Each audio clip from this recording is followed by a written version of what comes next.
welcome back. Thanks. How was that process for you? Because you were out there free agent for a while. How did that all come together before you decided to come back to golf? Yeah, it was I don't remember how long it was, 3-4 weeks. First kind of 2 weeks were a lot of waiting and sitting, and a lot of hearsay, a lot of this could happen or this could happen, but nothing really happening. And then probably about a week before it happened, we finally got the ball rolling, and were able to get a negotiated deal, and very excited to be back. It's kind of something I was looking forward to, and hoping we could get done.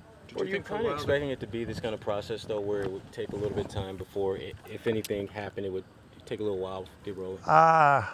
Yes, but not that long. I thought it'd be, first week I thought would go pretty quick.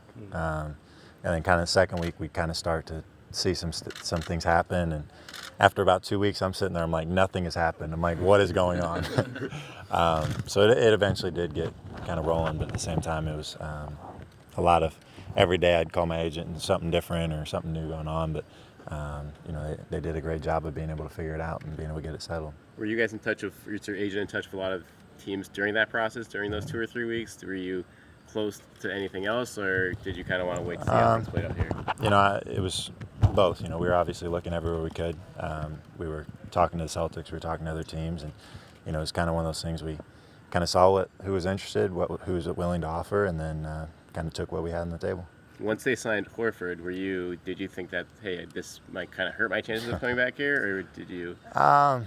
No, I think a lot of times it's kind of the same situation as last year. They got rid of, when they ended up waiving or sending Sully's qualifying offer, kind of opened the door again, and just kind of had to wait around and see what happened. Last year obviously didn't quite go the way you wanted individually. Did you get any assurance from them, or even discussions in the process of what they want from you or how they might use you this year? Yeah, it's kind of the same thing as last year, but at the same time, we're going into it. I say same thing, same positions as last year, but it could obviously change very quickly. You never know what's going to happen. I could play really well, somebody could get hurt, all those things go into it. And at the same time, it could be exactly like last year. So you kind of have to just go into it with an open mind and try to come into the season as prepared as possible to try to compete for one of those spots. How much does it help you, though, to have gone through a season like last year where you literally had no idea if you would play from one night to the next, but when you got your opportunity, you were ready to make the most of it? How much does that help you as a player going forward?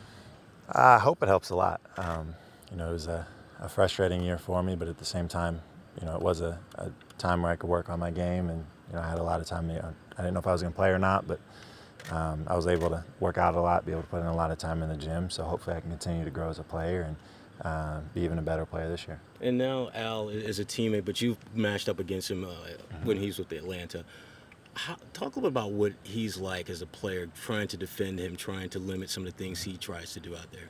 Yeah, the thing that makes him so tough is he can do everything. He can post up, he can shoot the three, makes plays off the dribble.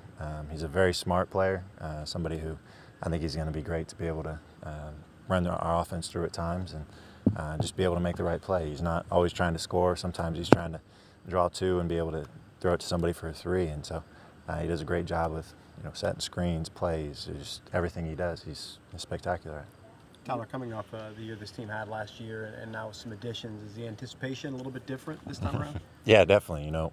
A year ago we were standing there kind of hopeful for a good year, and obviously we're very hopeful this year, but we have a great chance to do something special. And last year we kind of throughout the year we were trying to prove people wrong. This year everybody kind of expects us to do it, so it'll be interesting how we approach it, and hopefully we can still exceed expectations. What's the key to handling that type of scenario? Going from being a team that everyone is kind of clustering together, whereas now they kind of look at you guys as one of the top teams in the East. I think the key is just to continue to do what we did last year, continue to be a team, play together, play for each other, and kind of not pay attention to what people expect and just put our best foot forward every night, play as hard as we can every night, and really just go out and compete and see where we're at the end of the day. With the change in expectations and